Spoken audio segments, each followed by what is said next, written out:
Assim que criou os animais, Deus colocou todos eles juntos numa floresta.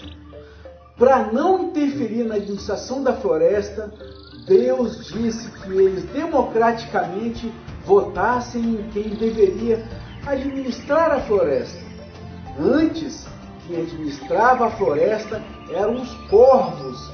Porém, cansados de tantos desmandos, as onças se rebelaram e durante 20 anos foram elas que tomaram conta da floresta e de todos os animais, com garras de aço. Terminados esses 20 anos, as onças, exaustas de tantas críticas, entregaram para quem quisesse governar. Inicialmente seria uma raposa velha, mas por causa de um problema de saúde, a raposa velha morreu. Um chacal assumiu seu lugar. Depois disso vieram outros animais, como a hiena, que dizia que iria caçar os animais marajás, e etc. A cada eleição, o rato concorria, mas não ganhava nada. Até que um dia ganhou pela insistência, prometendo transformar a floresta no melhor lugar do mundo.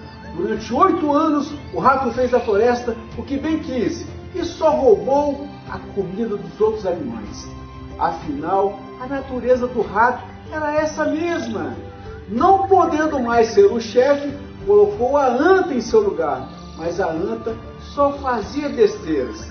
No segundo mandato, a anta foi tirada antes do tempo e o morcego assumiu por 2 anos. Acusado de todos os roubos e comprovado que havia roubado, o rato foi preso. Mas a vida do rato não era tão ruim. Vez ou outra, recebia a visita da galinha, que tinha um cérebro pequeno e só servia mesmo para o abate.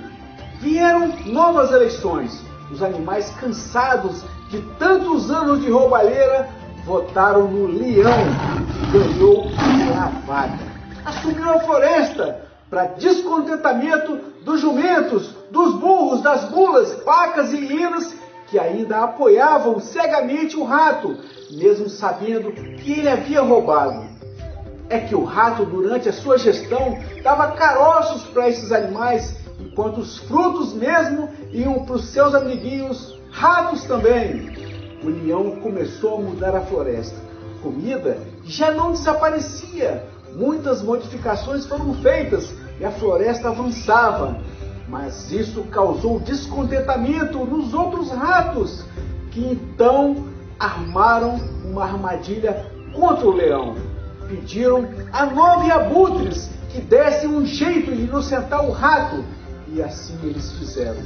O rato saiu da gaiola se dizendo o animal mais santo da floresta. Os jumentos, os burros, as mulas, as pacas e os veados fizeram uma grande festa. Enquanto o leão governava, os abutres faziam de tudo para atrapalhá-lo. Interferiam em cada decisão, mas para isso usavam um veado que a toda hora entrava com algum pedido absurdo. O leão não queria ferir as leis da floresta, mas algumas decisões foram tomadas para impedir o avanço dos ratos. E o leão consultou as onças, os patos e os pássaros sobre a possibilidade de intervir. Mas, infelizmente, as onças já não eram mais as mesmas de antes. Haviam se transformado em gatinhos medrosos. Os patos até que tentaram, mas sozinhos não poderiam fazer nada. Já os pássaros, que lástima!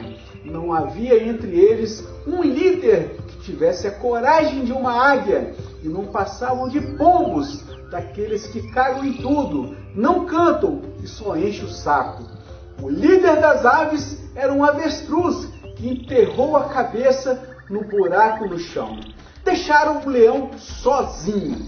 Enquanto isso, os canários, cantores e os pavões, acostumados à vida fácil e a receberem os alimentos de graça, faziam propaganda contra o leão, ajudados pelos papagaios.